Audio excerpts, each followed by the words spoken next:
All right, hello everyone. Welcome back to Unidos Unplugged, the podcast where community culture and wellness take the spotlight. I am your host, David Villarreal, outreach specialist for Unidos contra la Diabetes, and I'm joined by two very special guests today, Mauricio and Sarah from TOSA, Texas Organ Sharing Alliance. If you all want to introduce yourselves, and we can get right into it. Hi, everyone. This is Mauricio Reyes. I'm the Southern Region Director here for Texas Organ Sharing Alliance, TOSA.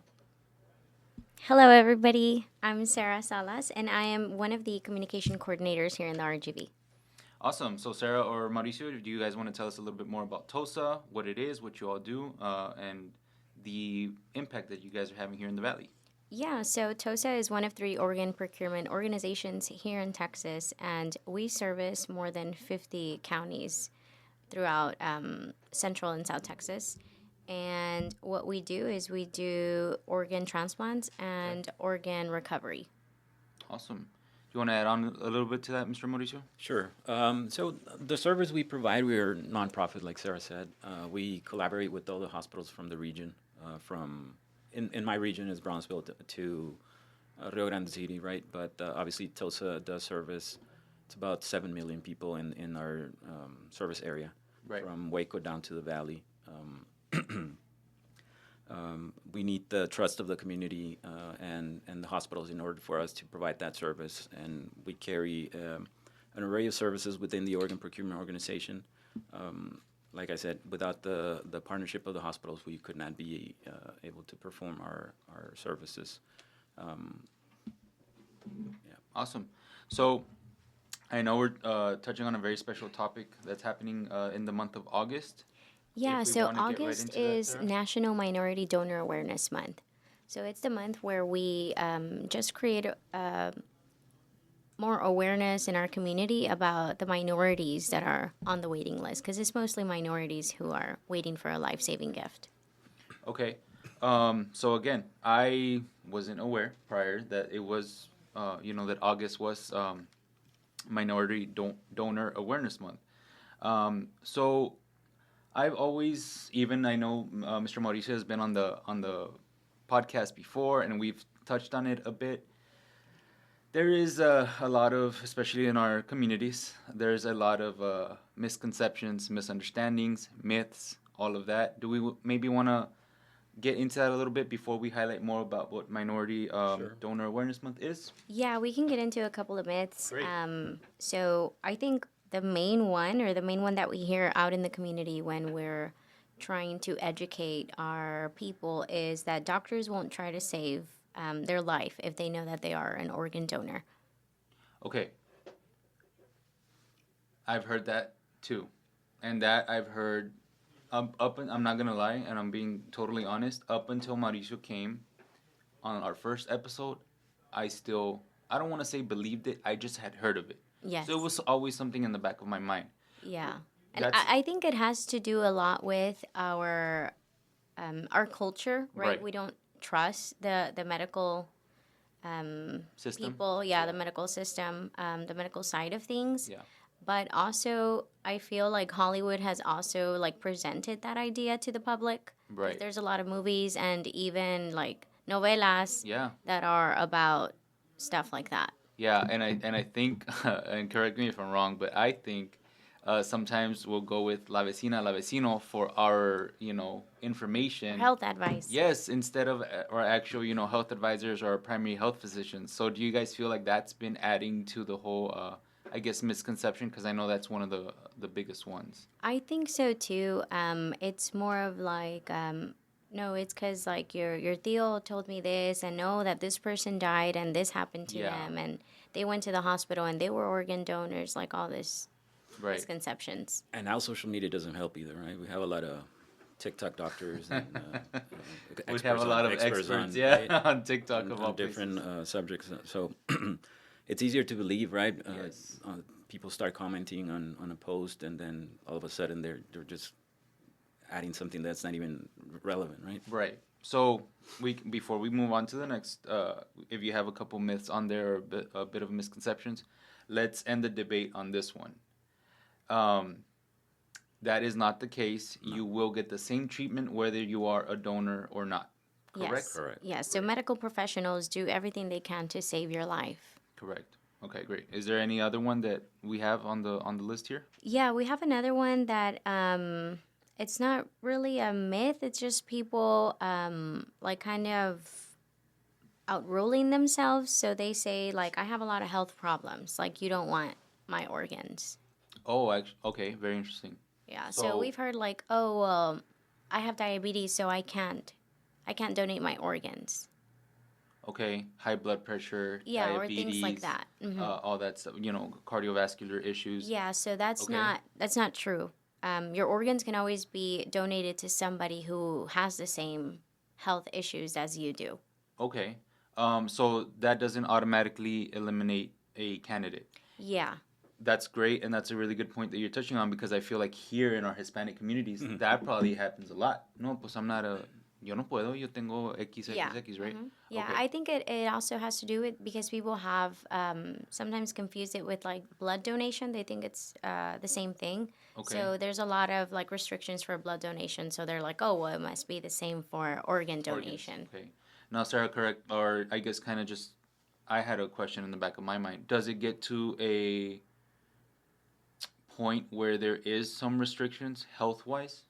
Yes, but then that would be up to the medical professional at that time. So what we tell the public is don't rule yourself out. Hmm. I mean, you do your part as registering as an organ donor. Right. When you get there, if you get there, then it'll be up to the medical professional.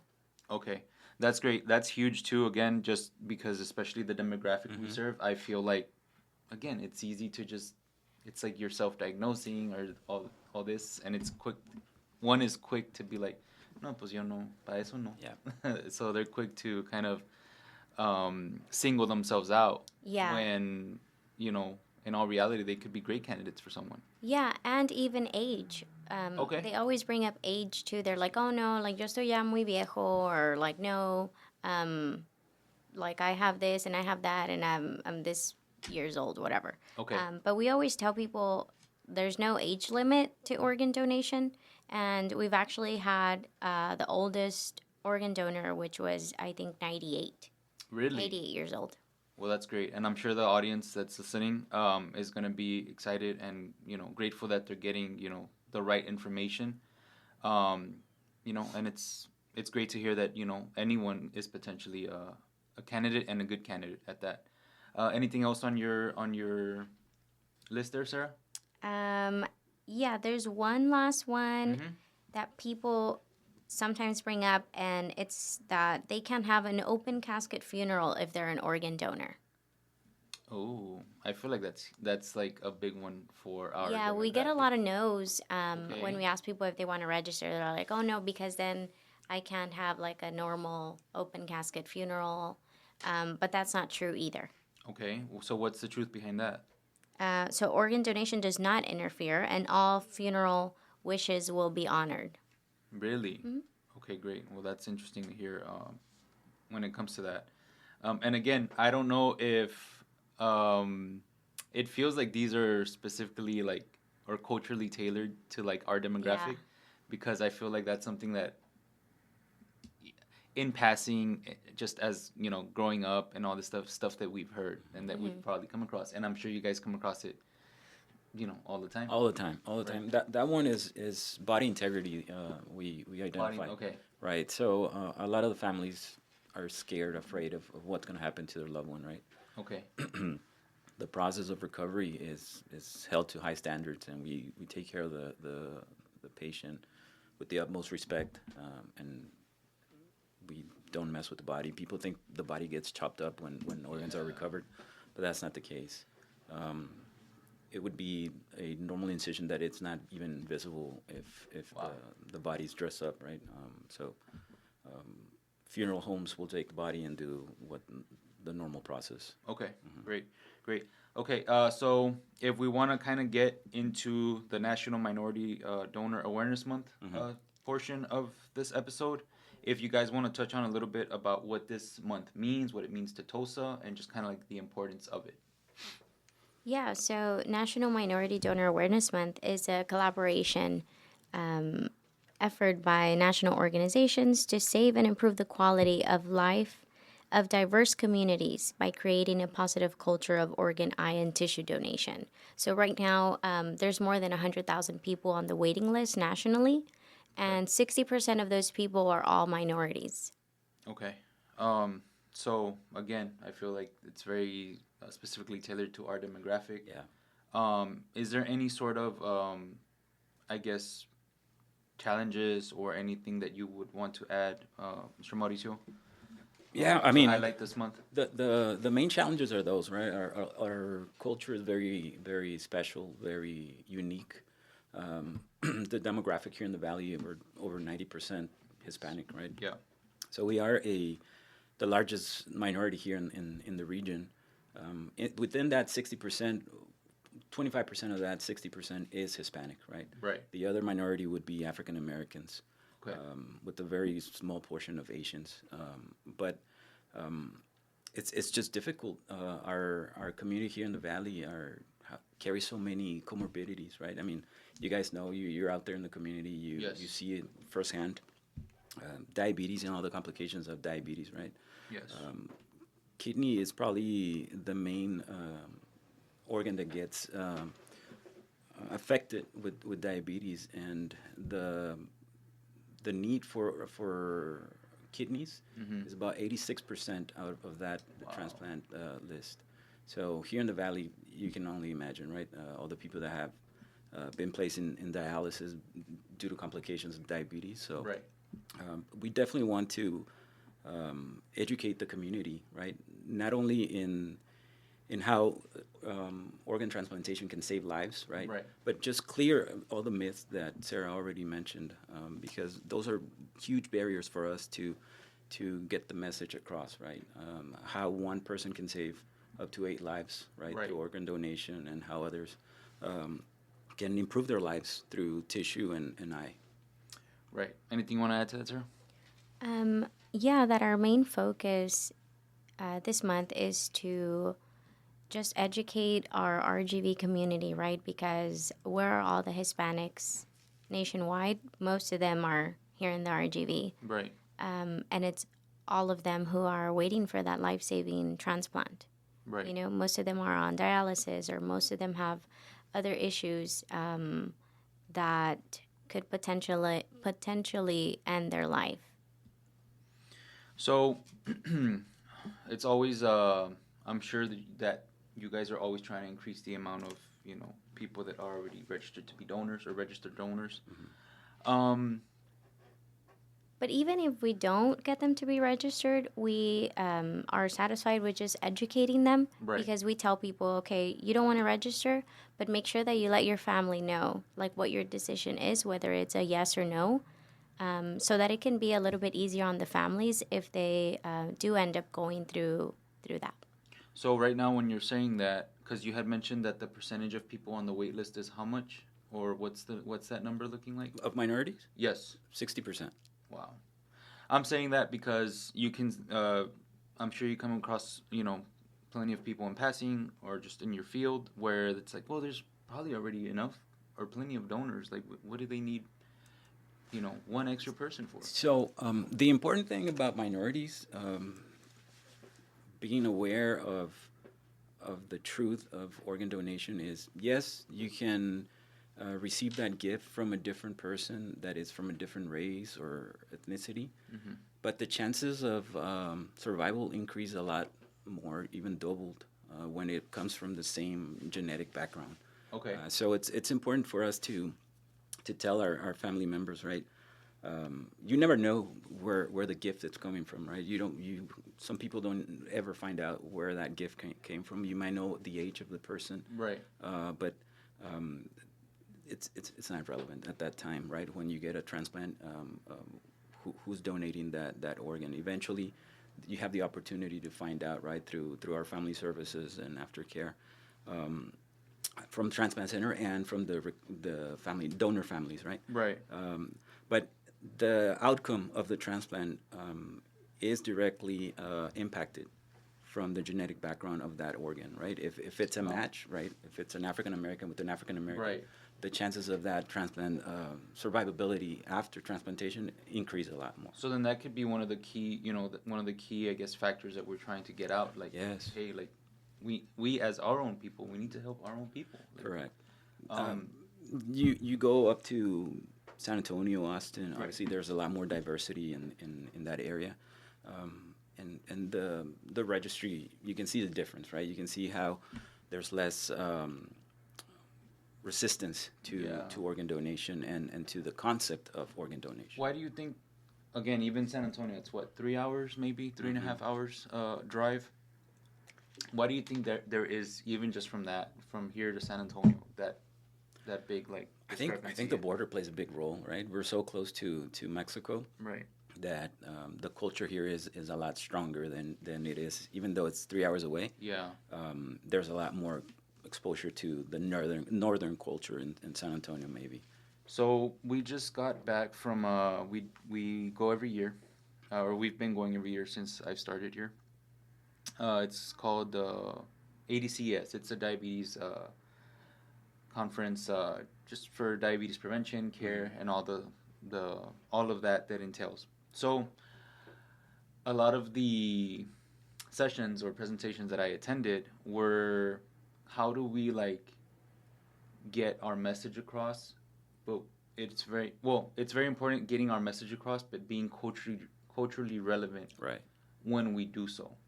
How is TOSA, or how is getting a message across, like, for the Organ Sharing Alliance? How are you guys kind of making sure that you guys are tailoring it to kind of meet our demographic here in the RGV? We usually try to attend events that we know our target audience is at. Right. A lot of health fairs, a lot of, like, most importantly, like, men health fairs, because it's always Yeah. our target audience is men between the ages of like 30 and 55. Más tercos.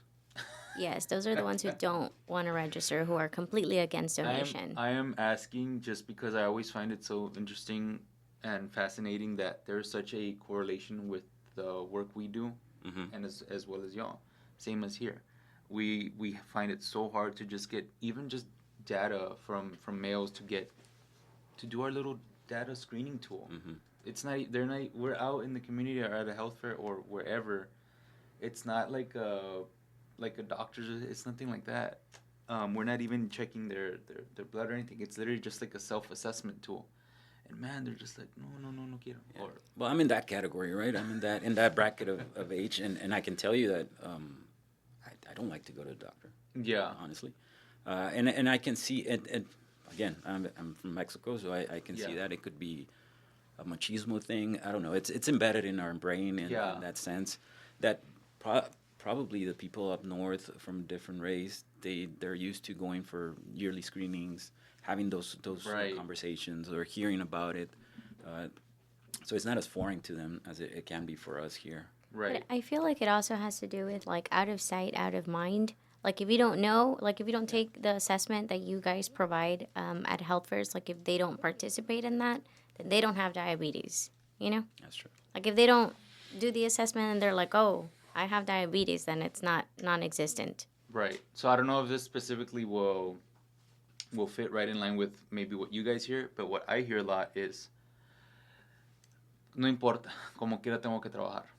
So I hear that a lot. Like, what does it matter? I still have to work. Like, I'm the one that works in the family, this, and that. To me, maybe just because I am, in this role, and just because I've, seen a lot, or maybe I am, just from a different mindset now, that I'm like, well, how can you say that and mean it when if something is wrong, you don't know?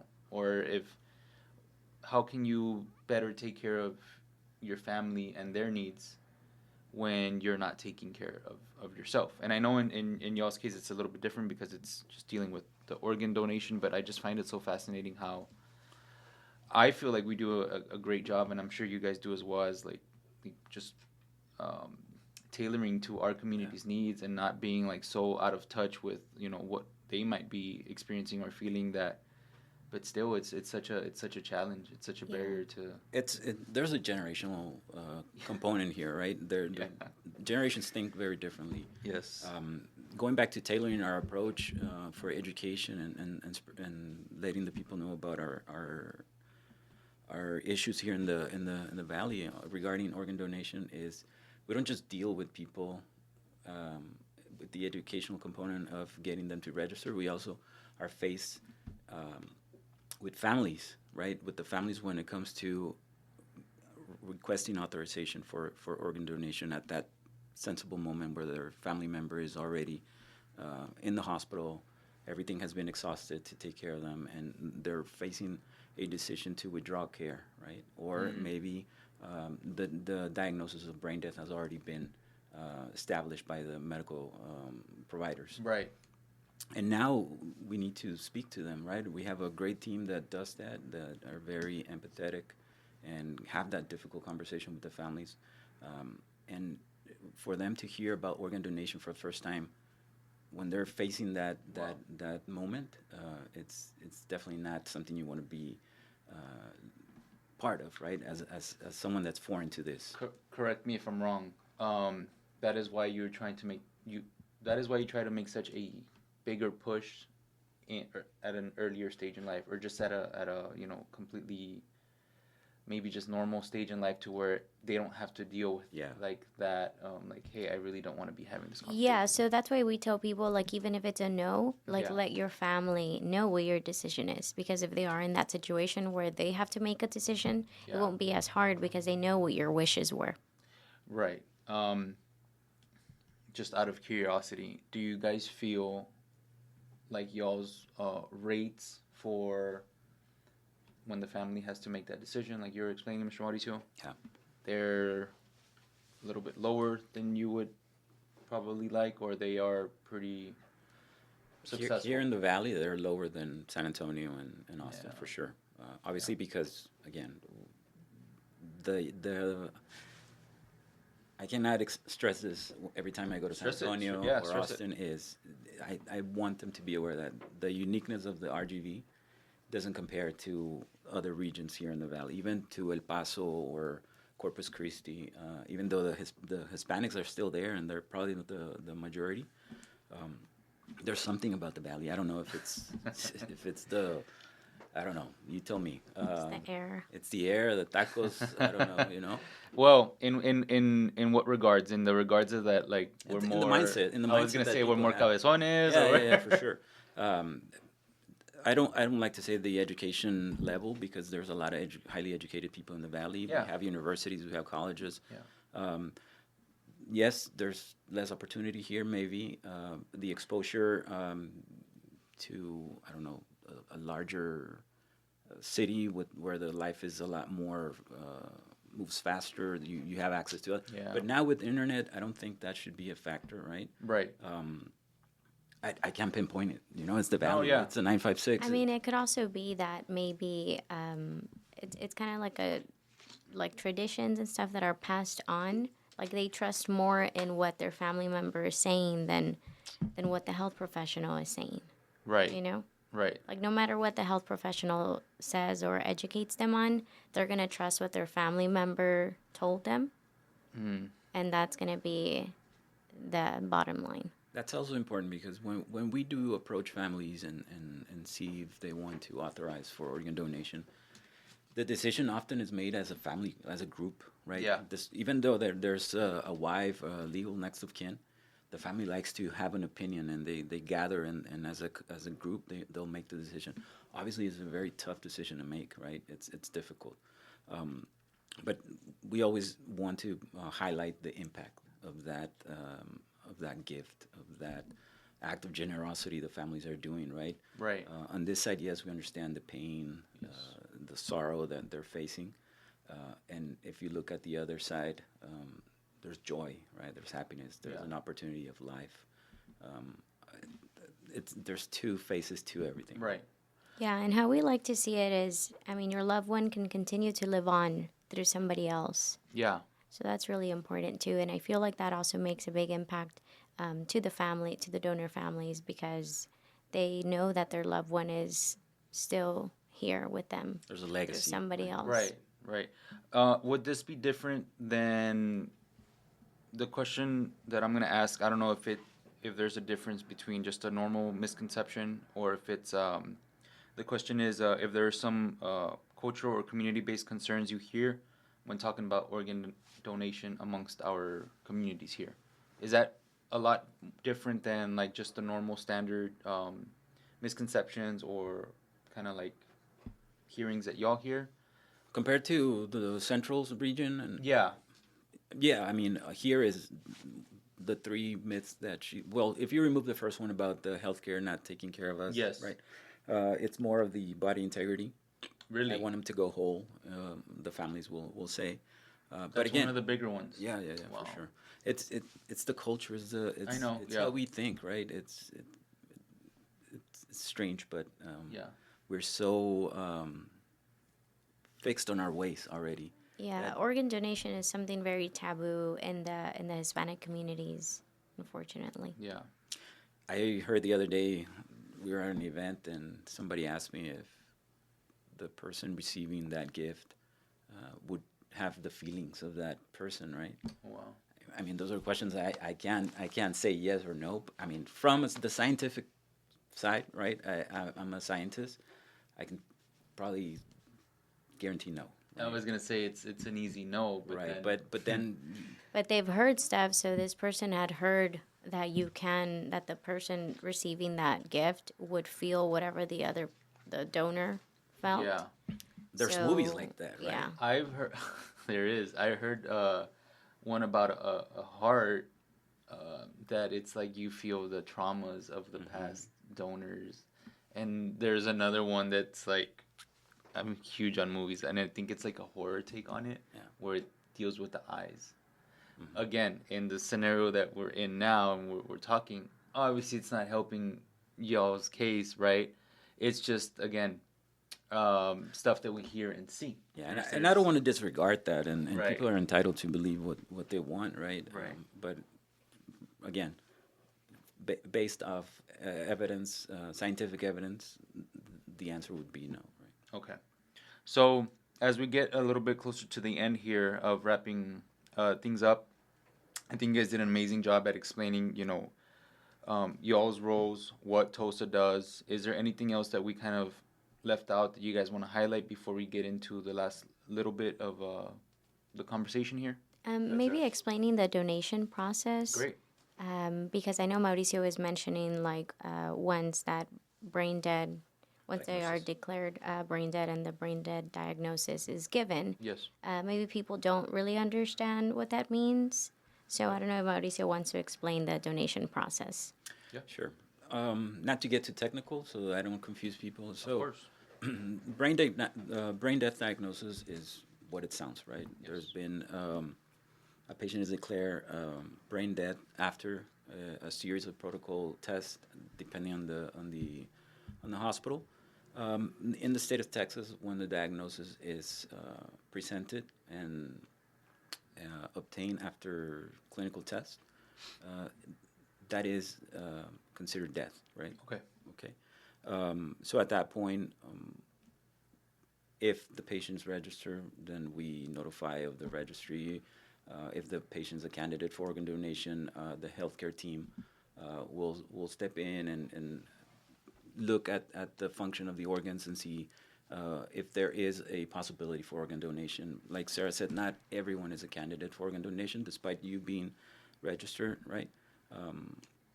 There's a rate of 2% of mortalities in hospitals that actually become organ donors, right? So it's Okay. very low, Okay. very low, because there's a lot of testing involved. 'Cause we also want to ensure that the gifts that are being transplanted are going to actually be successful when they're transplanted, right? Right. And the other person continues to live.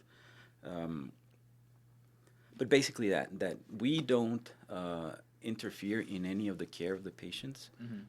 All the care is done by the hospitals, and we collaborate once the diagnoses are made. You want to add anything to that, sir? Yeah, so what we like to tell people is that just because you are registered as an organ donor doesn't mean that you're going to become an organ donor. Okay. Yeah, so only you have to be brain dead to become an organ donor. There's If you get in a car crash and you pass away, your organs start shutting down. I feel like that's another myth. Like, oh, if I get in a car crash, they're not gonna, like, I'm gonna become an Provide organ aid. donor. Yes, Yeah. yes, yes. So if you pass away, your body shuts down, your organs shut down, and they're no longer good for transplantation. Gotcha. I guess I can expand a little bit on the pathways of brain organ donation. So we talked about brain death, right? And the Yes. other one is donation after circulatory death. Is a lot more complex. Yes. Again, like I said, not to get too technical, but here the brain is still functioning, but your organs are already shutting down, right? And that is when families decide to withdraw care. Apaga la máquina. Yeah. And Okay. yeah. So before we close out here, Mauricio or Sarah or both, do you guys want to just give the audience a little like, hey, this is why you should become an organ donor, and these are the benefits of it, just like in a little 2-3 minute snippet, whatever you guys want to leave the audience here with. Yeah, so we all know somebody who's had a transplant, who needs a transplant, or heard a story of Tio or Tia that died waiting for a transplant, right? And it's mostly our RGV community that's waiting. Yeah. And we just want to reiterate that one organ donor can save up to 8 lives. So when you register as an organ donor, you give people that hope Yeah. that they will get that life-saving gift. Awesome. Mauricio, you want to add one? Yeah. You can find some education and previous donor families that have gone through the process in our website. And obviously, you can find us in community events. People get scared when they know that's the organ donation table. But what I like to do is just talk to people just so that I can provide that peace of mind and clearance, right? Clear the air of what organ donation taboo, right? Yeah. How people think Yeah. of organ donation. So, again, you can go to our website, tosa1.org, and you'll have some resources there that you can read up on. And obviously, if you ever find us in one of the events, you can approach us. We have the support of volunteer, which are donor families, right, that continue to help and support the mission of TOSA. Perfect. So that's where I was segueing into. Where again can people find you? They want more information. If they want to know more about what it is that you all do. They can find us at tosa1.org. Tosa1.org. Okay. Any socials? Yes, socials is TX Organ Sharing. Okay, great. On Facebook, Instagram. On Facebook, Instagram, TikTok, and X. Awesome. Perfect. You guys are all over. Okay. So on that note, guys, is there anything else that that we missed that we want to touch on before I wrap things up here? No, thank you. It's always very cool coming here. I know you guys are doing a great job promoting and also educating the community on diabetes. Yes. Not to scare them, but we do come into play if they don't take care of their diabetes. So Absolutely, absolutely. Well, on that note, guys, thank you so much for joining us on this episode of Unidos Unplugged. We hope you enjoyed it. We hope you found it useful, and we hope to see you on the next one. Thank you.